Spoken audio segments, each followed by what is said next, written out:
Hi everyone, welcome back to my craft desk. Today I have a really exciting haul. I have a Tim Holtz haul. I love Tim Holtz, I really do. I just can't justify the price of it really. And one of my girls over on Whatnot contacted me and said, I'm not really into his style, would you like to buy his stuff with me? I was like, yes please. So I've treated myself and we'll go through this haul together. Indeed, I've had a quick flick through but not a proper look through. So we're starting strong with this packet of salvage stickers. It's all stickers, all his like grungy bits. This is lost and found salvage stickers, and it is from 2010. So yeah, a little bit old. Probably not be able to get hold of this easily again. But look, you can see why I like it. Grungy letters. And numbers and calendar. I mean, what is there not to love? By the look of it, this is all new. License plates, hotels and travel, tickets, very classic Tim Holtz things. Watch faces. Oh, they'll be quite fun to play with. This is little watch faces. Bingo cards.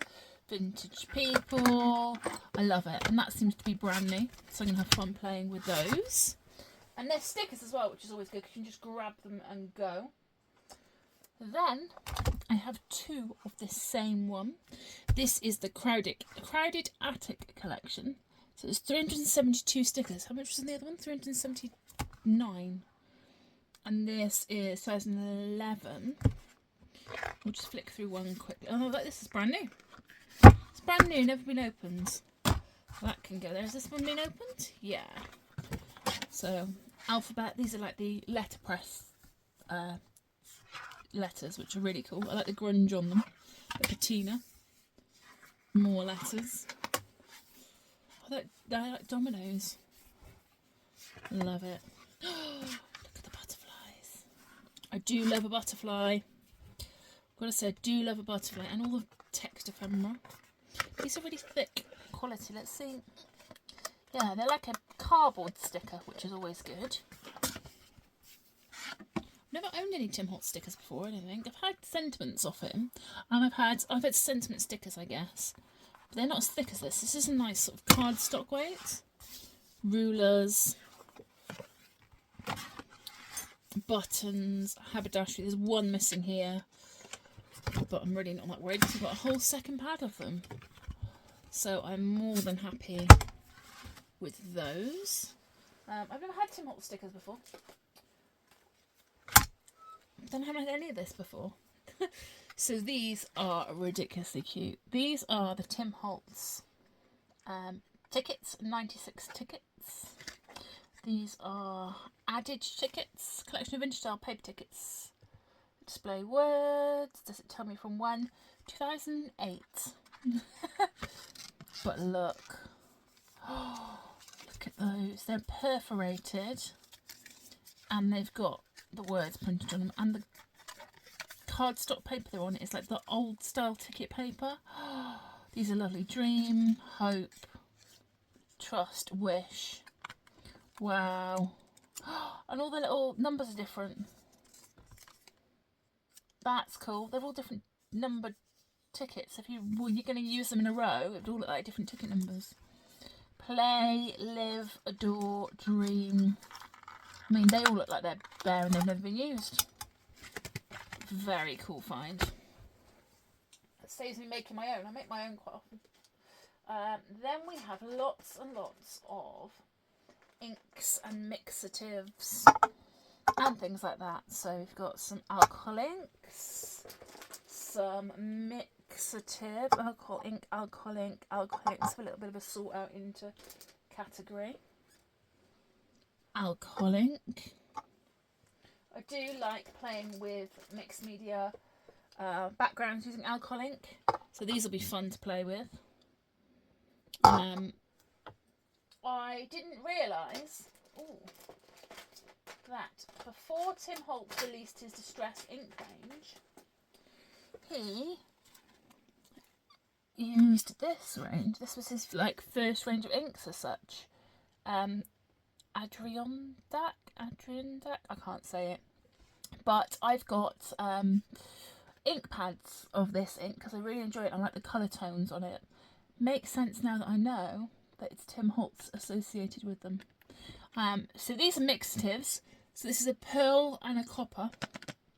A mixative, if I remember rightly, has, say in here, dye-based multi-surface ink creates a vibrant, polished stone look on non-porous surfaces. Used on slick surfaces, so a bit like an alcohol ink. Blend and remove colour with alcohol blending solution. So from what I understand it is that they are a alcohol ink but with bits of mica and metallic colour in them. And you mix them with other inks to create things with, but we'll have to play with them and find out. This is copper and this is pearl, so I'll be intrigued to see what they look like when we play with them. These are also mixatives, so a silver and a gold. I've got a bronze one somewhere, a mixative, and I've used that while making alcohol ink backgrounds, but again, they're Tim Holtz, which I did not associate or know. Then these are obviously alcohol inks, again that same range. Eggplant, cool pearl, sorry, do ignore my homemade plaster. Peach Bellini, caramel, lemonade and cranberry. I have some ink pads from this range in that tone, so that'll be fun. And then we also have some alcohol blending solution. So these will be good to sort of dilute both the mixatives and the alcohol ink when making backgrounds. And then some stickles. So stickles, if you don't know, are basically like a 3D glue that add details on. This is rock candy, and I'm wondering how it compares to his newer items that he's made called rock candy, which are little bits of sparkly sort of pastes. Well, they're not, they're actual figments you put in things to make them sparkly, so almost to make your own stickles. I didn't know that Timmy did distress stickles either, so that's interesting. Timmy being Tim Holtz. And then, don't know if you caught that meow in the background, that was my little baby girl. Layer. And then we have some of this. So this is distress stain in the vintage photo and the antique linen. Distress stain, I believe, is like a hybrid between an ink and a paint. You use it for staining things like grunge board or chipboard or MDF or things like that. It's like a dye-based thing. What does it say here? Shake well before use, remove cap.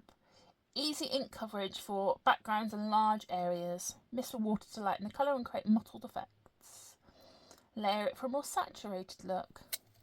So they're cool. I'm looking forward to playing around with those. I'm sure if you typed in distress stain into here onto YouTube or into Google, there'll be loads of tutorials of things of what to do with them. I'm just seeing if there's any more bottles or any more inks or stains. There's this. So this I'm looking forward to. This is sepia accents. So it's like glossy accents, but with a tint to it. Dries to a hard sepia tone finish. I'm thinking this over vintage photos, or photos to make them look like vintage photos, will be lovely. 3D tinted gloss medium that dries transparent. Use over, there you go, die cut clip art ephemera to make them look old, basically. Be quite cool. Again, something I'm really looking forward to. I've played with glossy accents and making ephemera pieces, so this should be the same with like an aged sort of antique tint to it. We'll see. We will see. And then essentials, alcohol ink pads and an alcohol ink blending tool. I've got one already, but it's always good to have spares and have the others so you can work in two different sort of colour profiles. These have got the normal blending sponges on as well to use with the alcohol inks, not alcohol inks, sorry, to use with the distress inks and oxides, and then these are for use with alcohol. So tools are always useful to have. And then we're going to move on to all the ephemera. There are so many pieces of metal ephemera and metal embellishments in this bundle, it's amazing. So these are fantastic. They are a selection of metal keys. And there are multiples in each. I'm going to have a look. Selection of keys with words engraved on 2008. Let's open this without cutting myself again.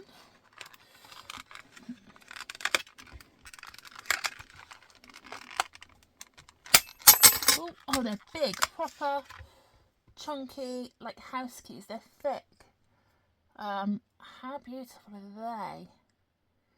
I don't know what I'm going to do with them, but I am definitely going to enjoy using them on projects. But I do love a vintage key, especially getting that with the dreams. That'd be cool for my dream album. There's 7 keys on there. Fantastic. Ooh. 7 keys and I'm just throwing them away. They are lovely. Ooh. Scoopy. Then we have this. This is not Tim Holtz, but this is the same sort of vibe. Metal, but flat back keys, which are really cute. So you can sit them flush on your project and not have to worry about the bulk like you have for the other keys. They'll probably be better as charms. These probably be better sort of stuck to journal covers and things. So I'm quite happy with those. I love the tones of them as well. You get silver, gold and antique, which is quite nice. We then got these. These are from Jolie's, which is an American crafting brand. We don't have them in the UK, 2012. They are EK Success. Yeah, EK Success for Jolie's. And they're little clock faces. They're dimensional stickers. They're almost like a resin, which is quite nice. They're quite sturdy. I think they'd be really, really cool for Alice in Wonderland journals. Relate that sort of vibe. Oh look, it's from Hobby Lobby. So these have come from America. I love it. I think this is a very American sort of themed pack. Next of these, which are again metal embellishments. Look at that clasp. Silver tone metal embellishments. Let's see if we can find out who they are. Karen Foster Designs from 2004. 13 adhesive back nickel heirloom embellishments.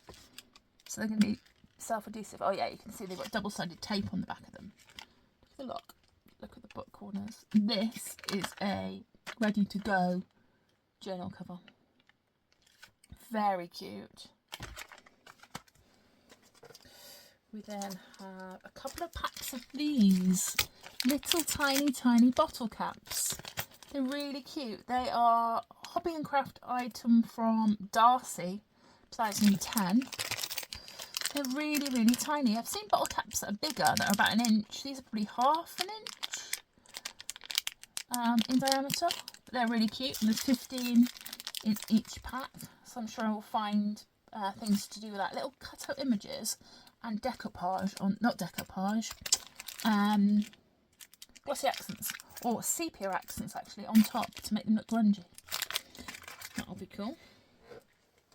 Then we have a couple of sheets of stickers. Don't know who these are by, but they are keys. Again, keys are always a good staple to have in any junk journal layout.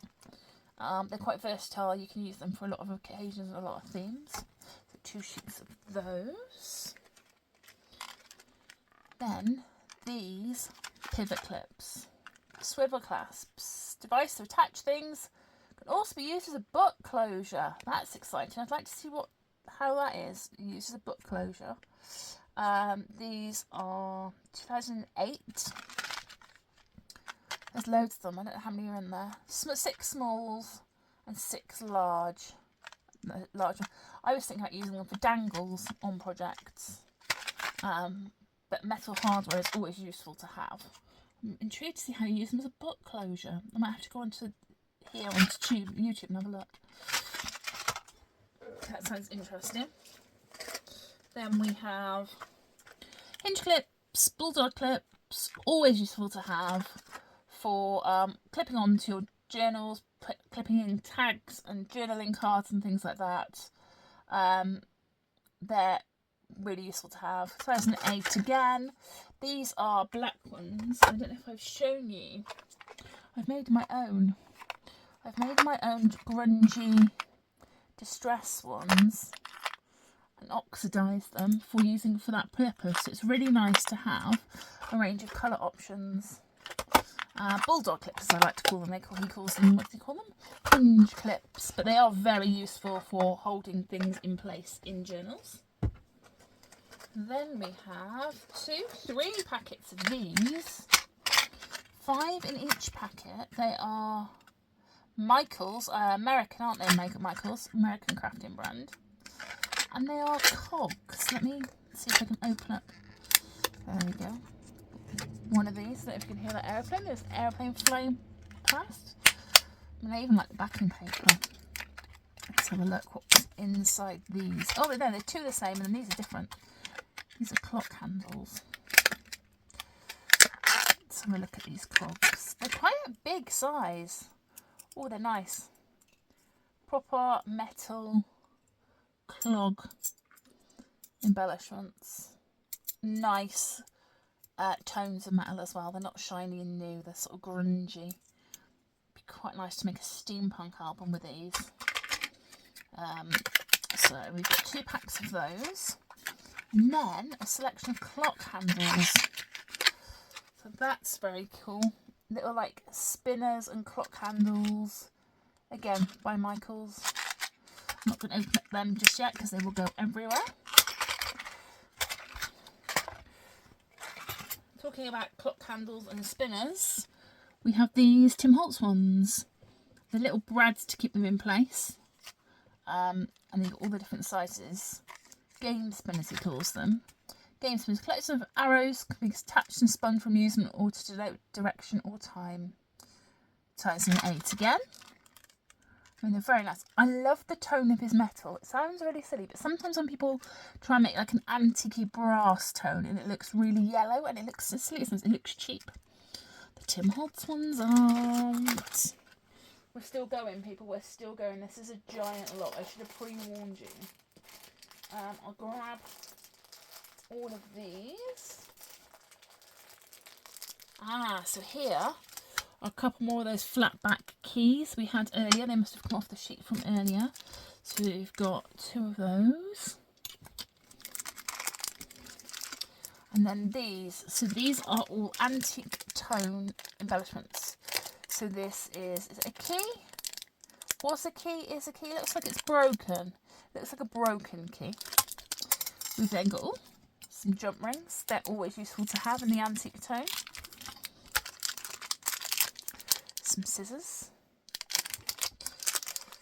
These little clock embellishments. Oh, they're quite nice. Look at those. The antique clock embellishments. Some crowns, again in that antique brass. And some little lobster clasps. These will be cool for adding things to these swivel clasps and making dangles on journals. So it's those. Oh, some more. Some more of those scissors, but this time they're slightly larger. Brass tone scissors. Scissors, I think, are always an odd thing to make an embellishment with, but obviously people like them. And what do we have here? Some Perfect Pearls Ranger Heirloom Gold.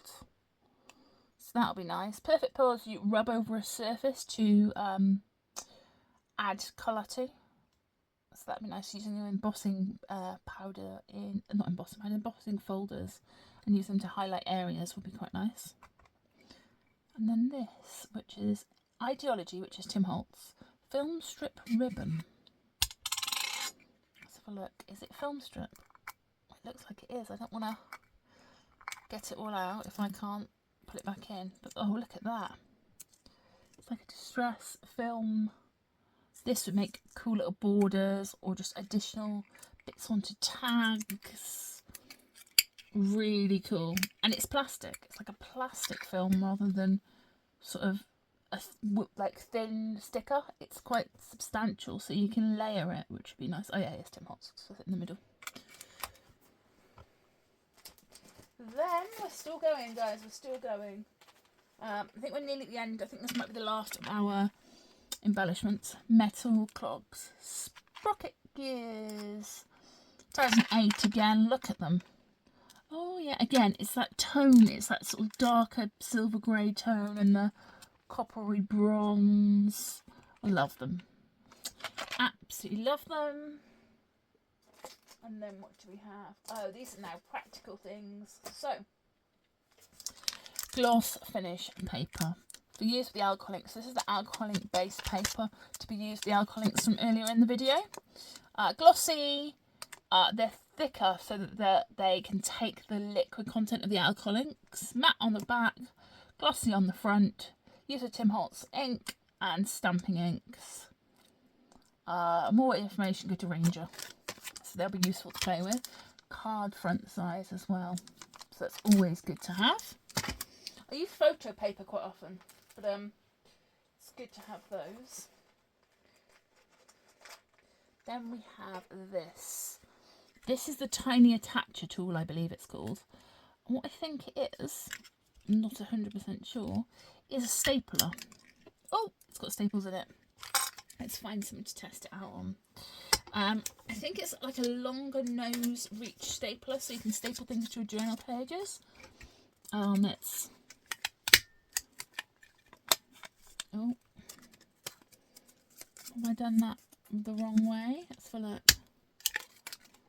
Yeah, look. There we go. And they're little tiny staples. Apparently the staple size for them is quite unique and it's quite hard to get hold of, so I'm going to have to do some research of where I can get them.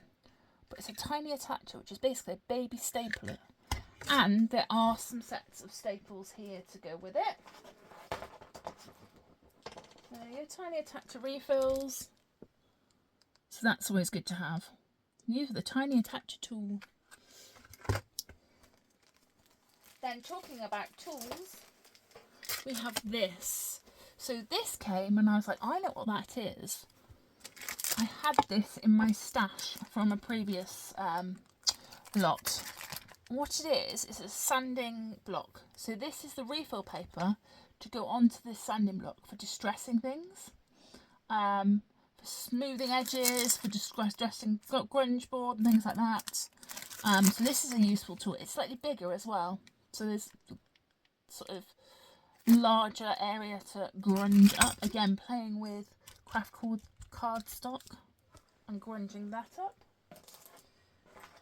Then we have this stamp, which is a Stampers Anonymous photograph Tim Holtz collection. Looks brand new. Which is a red rubber. The image is really lovely. Look at the detail on it. It's very, very cool. That there will work well with this tape on a project somewhere. So looking forward to finding a project use that. It's also ATC card size. That might be useful. And you can put handles on it. It's like use all the bits in one stamp. Then this isn't from this set. But yesterday, when I was on my Whatnot show, I was going through a bundle of mixed stamps and I found this. And Kristen Swain and the other girls were like, that's Tim Holtz, that's Tim Holtz. I didn't know Tim Holtz did clear back, smaller sized stamp sets. And apparently he used to do them for stores, for the big stores, for the Joann's and places like that. Especially sort of designed and clear and shaped for those. So I'm very excited by the fact that I found those in a Whatnot bundle. And the last item on this, but not the least by any means, is this grunge board. So as far as aware, you can't get hold of grunge board very easily anymore. This is 234 letters, 9 complete fonts, alphabet stripes, so it's got like the stripe running through it. This is what they look like, which is amazing. Grunge board is a, how do I describe it? It's like a thick cardboard that is designed to withstand all sort of mixed media techniques like painting and inking and wet things, as well as like it's sturdy enough to pull up with distressing with a tool and things like that. So what I think I might do is make myself a grunge board sign with my usernames on, which would be really cool. But this is from America as well. Was now $7.99. So I'm wondering whether this person got all of their stuff from America. Which part of this haul do you like the most? Have any of you got any ideas or techniques of how I should play around and mess around with this? I'm really looking forward to playing with it, and I'm sure I will share my adventures of discovering the new products on here with you. And I will see you all soon. Bye!